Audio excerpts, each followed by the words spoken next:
আসসালামু আলাইকুম। Indian medical visa related একটা ভিডিও নিয়ে আপনাদের সামনে চলে আসছে। আমি সোহরাব, আপনারা দেখছেন Suman Sohrab. Actually Indian medical visa related কিন্তু একটা আপডেট আছে ইন্ডিয়ান ভিসা সেন্টার, যেটা বাংলাদেশের যে ivac vd.com-এ। সো ফার্স্টে আমরা ওয়েবসাইট একটু দেখে নিই অ্যাকচুয়ালি সেই ঘোষণাটা কি বা সেই আপডেটটা কি। যে দেখতেই পাচ্ছেন যে মেডিকেল ভিসার জন্য গুরুত্বপূর্ণ একটা পরামর্শ আছে।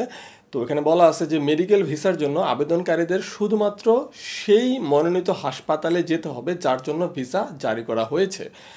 হাসপাতাল পরিবর্তনের জন্য ভারতের এফআরআরও মানে হচ্ছে ফরেন রিজিওনাল রেজিস্ট্রেশন অফিস। তো যা বলছিলাম, ভারতের এফআরআরওর অনুমতির প্রয়োজন আছে। এফআরআরওর অনুমতি ছাড়া হাসপাতাল পরিবর্তন করা ভিসা নিয়ম লঙ্ঘনের পরিমাণ এবং ভবিষ্যতে ভারত ভ্রমণে নিষেধাজ্ঞার কারণ হতে পারে। তার মানে সহজ কথায় যদি বলি, আপনি যদি মেডিকেল ভিসা নিয়ে ইন্ডিয়া ভ্রমণ করেন এবং সেখানে যদি আপনি যেহেতু মেডিকেল ভিসায় ভ্রমণ করবেন, আপনার ভিসাতে কিন্তু উল্লেখ থাকবে কোন ডাক্তারের কাছে যাবেন, কোন হসপিটালে আপনি যাবেন। এখন আপনি যদি অন্য ডাক্তারের কাছে দেখান বা অন্য হসপিটালে যান, তাহলে কিন্তু আপনার মানে ওদের ভিসার যে রুলস, সেই রুলস ব্রেক করা হইলো। সেক্ষেত্রে আপনাকে নেক্সট টাইমে হয়তো ওনারা আর ভিসা দিবে না। সেক্ষেত্রে আপনার যদি অন্য কোথাও দেখানোর প্রয়োজন পড়ে, অন্য হসপিটাল বা অন্য ডাক্তারের কাছে, সেক্ষেত্রে এফআরআরওর অনুমতি লাগবে। আপনি যে হসপিটালে দেখাতে চাচ্ছেন তার আশেপাশের যে এফআরআরও আছে সেখানে যেয়ে আপনাকে ফার্স্টে পারমিশন নিতে হবে, তারপরে আপনি অন্য হসপিটাল বা অন্য ডাক্তারের কাছে দেখাতে পারবেন। সেই এফআরআরওর অ্যাড্রেসগুলোর যদি কথা বলি, তাহলে আমি একটু দেখাই দিচ্ছি। এটাও ওয়েবসাইটে দেওয়া আছে। এই যে দেখতে পাচ্ছেন, এখন আমরা এফআরআরওর যে চার্ট আছে ইন্ডিয়ান যেই অফিসিয়াল ওয়েবসাইট, যেটা হচ্ছে ইন্ডিয়ান গভর্নমেন্টের, সেখানে কিন্তু সুন্দরভাবে এটা দেয়া আছে এফআরআর ওয়েবসাইটে, মানে অ্যাড্রেসগুলো। সো এখানে দেখে আপনি যেই হসপিটাল যেই লোকেশনে আছে সেই লোকেশন অনুযায়ী সেই হসপিটালের এখানে কিন্তু অ্যাড্রেস সুন্দর মতো দেওয়া আছে। আপনারা চাইলে কিন্তু যদি প্রয়োজন হয়, আপনি সাপোজ আপনি যেই হসপিটালে যাচ্ছেন বা যে হসপিটালের জন্য অ্যাপয়েন্টমেন্টটা নিয়েছেন, আপনি সেখানে দেখাবেন না, আপনি অন্য একটা হসপিটাল আপনাকে দেখাইতে হবে, অন্য ডাক্তারের কাছে যেতে হবে। সেক্ষেত্রে এখানে এই আপনার যে হসপিটালে দেখাবেন তার নিকটবর্তী যে এফআরআরও আছে, সেখানে অ্যাপয়েন্টমেন্ট নিয়ে আপনাকে কিন্তু ওই হসপিটালের অ্যাপয়েন্টমেন্ট নিতে হবে, তারপরে আপনি দেখাতে পারবেন। আদারওয়াইজ নেক্সট টাইমে কিন্তু ভিসা পাবেন না, আপনাকে কিন্তু একটা বিপদে পড়তে হবে। এছাড়া আরেকটা ওয়ে আছে, সে ওয়েটা কি সেটা বলে দিই। সেটা হচ্ছে আপনি চাইলে কিন্তু শুধুমাত্র ট্যুরিস্ট ভিসায় অ্যাজ এ ট্যুরিস্ট হিসাবে ইন্ডিয়া যেও কিন্তু আপনি মানে ডাক্তার দেখাইতে পারবেন, হসপিটালে যেই দেখাইতে পারবেন। সেটা নিয়েও কিন্তু ওনাদের ওয়েবসাইটেই কিন্তু একটা ঘোষণা আছে, সেটাও আমরা একটু দেখে নিই। মানে প্রমাণ ছাড়া কোনো কথা হবে না। তো এই যে দেখতে পাচ্ছেন যে আমি এখনও কিন্তু যে ivac vd.com-এর ভিতরেই আছি। ইন্ডিয়ান গভর্নমেন্টের যে ivac-এর সেন্টারের যে ওয়েবসাইট বাংলাদেশের জন্য অফিসিয়াল ওয়েবসাইট, সেখানে আমরা আছি।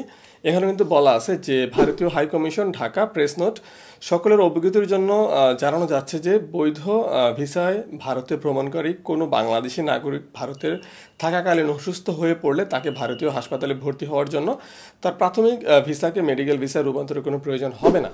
আপনি যদি ইন্ডিয়াতে ঘুরতে যান অ্যাজ এ ট্যুরিস্ট, আপনি যদি অসুস্থ হয়ে পড়েন, আপনি কিন্তু ডাক্তার দেখাইতে পারবেন, হসপিটালে যেয়েও দেখাইতে পারবেন, কোনো প্রবলেম হবে না। আপনাকে সেই আপনার ট্যুরিস্ট ভিসাকে কনভার্ট করে মেডিকেল ভিসায় কিন্তু কনভার্ট করার কোনো প্রয়োজন নাই, সেটা একদম ক্লিয়ারলি এখানে বলা আছে। যদিও এটা কিন্তু এই কথাগুলো কিন্তু বলা হয়েছিল 9 অক্টোবর 2019 সালে, বাট এটা এখনও যেহেতু ওয়েবসাইটে আছে, এখনও কিন্তু বলবৎ আছে, মানে চেঞ্জ হয় নাই। সো আপনি কিন্তু অ্যাজ এ ট্যুরিস্ট হিসাবে যেও কিন্তু ডাক্তার দেখাতে পারবেন। আর সেকেন্ড যে কথাটা বলা আছে, কোনো বিদেশি নাগরিক ভারতে প্রবেশের আগে থেকেই আক্রান্ত এমন রোগের, ব্র্যাকেট আবার বলা আছে অঙ্গ প্রতিস্থাপন ছাড়া। অঙ্গ প্রতিস্থাপন বলতে আমরা কি বুঝি, মানে আপনার কিডনি রিপ্লেসমেন্ট, চোখের রিপ্লেসমেন্ট, যেগুলো অঙ্গ আমাদের মানে রিপ্লেসমেন্ট করার অপশন আছে, সেগুলো ছাড়া, হ্যাঁ এগুলো করা যাবে না। এগুলো ছাড়া যদি মানে ইনডোর মেডিকেল ট্রিটমেন্টের প্রাথমিক ভিসাতেই করতে পারবেন।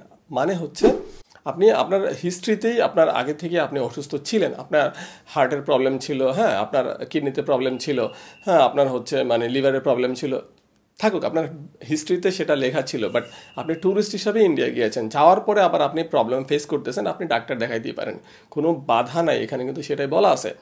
সো আপনি কিন্তু মেডিকেল ভিসা নিয়েই যে ইন্ডিয়াতে যেতে হবে ডাক্তার দেখানোর জন্য এমন কোনো বাধ্যবাধকতা নাই। হ্যাঁ সেটা হইলে ভালো, বাট যদি সেটা না পারেন, আপনি ট্যুরিস্ট হিসাবে যেও কিন্তু মানে ডাক্তার দেখাইতে পারবেন। সেক্ষেত্রে কিন্তু ওই এফআরআরওর কোনো মানে ছাড়পত্র, কোনো অনুমোদনপত্র আপনার লাগবে না, এই ঝামেলাটা আপনাকে পড়তে হবে না যদি আপনি ট্যুরিস্ট ভিসা নিয়ে ইন্ডিয়াতে যান, যে যদি ডাক্তার দেখাইতে চান।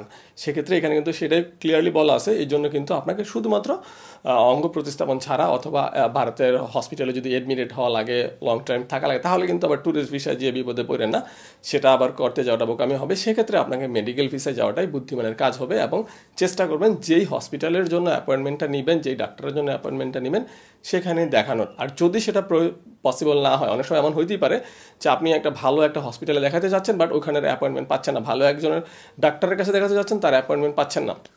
সেক্ষেত্রে ভিসা পাওয়ার জন্য আপনি একটা ছোটোখাটো একটা হসপিটাল বা একটা ডাক্তারের আপনি অ্যাপয়েন্টমেন্ট ম্যানেজ করে আপনি ভিসাটা করাইলেন। এখন ইন্ডিয়া যে হচ্ছে আপনি ওইটাতে দেখাবেন না। হ্যাঁ, দেখাবেন না বললে কিন্তু ভুল হবে, আপনাকে দেখাইতে হবে। হয়তো আপনি আউটডোরে দেখান, মানে দেখানোর জন্য হইলেও আপনাকে দেখাইতে হবে। তারপরে হচ্ছে আপনার যে টার্গেট, মানে যাকে দেখাইবেন, মানে আপনার যে প্ল্যান ছিল সেখানে আপনি দেখান। হ্যাঁ, এখানে কথা আছে, অনেক হসপিটাল আছে যেখানে আপনাকে দেখাইতেই দিবে না যে আপনার যদি সেখানের অ্যাপয়েন্টমেন্ট আগে থেকে না থাকা লাগে। আবার অনেক এমন হসপিটাল আছে ইন্ডিয়াতে যেখানে হচ্ছে আপনার আগে থেকে অ্যাপয়েন্টমেন্ট নিয়ে রাখা লাগবেই না, আপনি গেলেই দেখাইতে পারবেন, কোনো ঝামেলায় পড়বে না। সো সেক্ষেত্রে যেটা বললাম, বুদ্ধিমানের কাজ হবে আইদার আপনি হচ্ছে অ্যাপয়েন্টমেন্টটা ভিসা করার আগে অ্যাপয়েন্টমেন্ট নিয়ে নেবেন সেই হসপিটালের এবং সেই ডাক্তারের। যদি এটা পসিবল না হয় তাহলে হচ্ছে চেষ্টা করবেন এফআরআরওর মাধ্যমে হচ্ছে আপনাকে হচ্ছে চেঞ্জ করতে হলে চেঞ্জ করে নেবেন। সেটাও যদি পসিবল না হয়, আপনি যেই হসপিটাল বা যে ডাক্তারের অ্যাপয়েন্টমেন্টটা নিয়েছেন সেখানে একবার দেখান, তারপরে হচ্ছে আপনি যেখানে দেখাতে চাচ্ছেন আরও ভালো সেখানে দেখান, তাহলে আর ঝামেলায় পড়বেন না, নেক্সট টাইমে ভিসা রিলেটেড কোনো জটিলতায় পড়বেন না। আর যেহেতু বললামই যে ট্যুরিস্ট ভিসায় যেও কিন্তু আপনি চাইলে ডাক্তার দেখাইতেই পারেন, দেখাইতে পারেন না এমন কোনো কথা বলা নাই।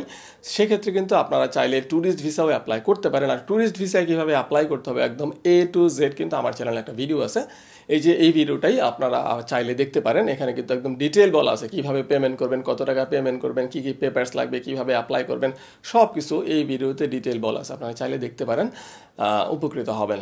আর যদি মেডিকেল ভিসায় যেতে চান তাহলে তো অবশ্যই যেতে পারেন, বাট মেডিকেল ভিসা রিলেটেড একদম ডিটেল ইনফরমেশন নিয়ে আমার কোনো ভিডিও নাই। আপনারা যদি কমেন্ট বক্সে কমেন্ট করেন, জানান যে আপনাদের লাগবে, ভিডিও করে দিব, তাহলে আমার এই চ্যানেলে পেয়ে যাবেন। আজকে পর্যন্তই, আশা করি ভিডিওটা উপকারে আসবে। যদি উপকারে আসে অবশ্যই চ্যানেলটাতে সাবস্ক্রাইব তো করবেনই, পারলে ভিডিওটাতে শেয়ার করতে পারেন, ভিডিওটাতে কমেন্ট করে কোনো প্রশ্ন তাহলে করতে পারেন, আর ভিডিওটাকে লাইক করেই পাশে থাকবেন।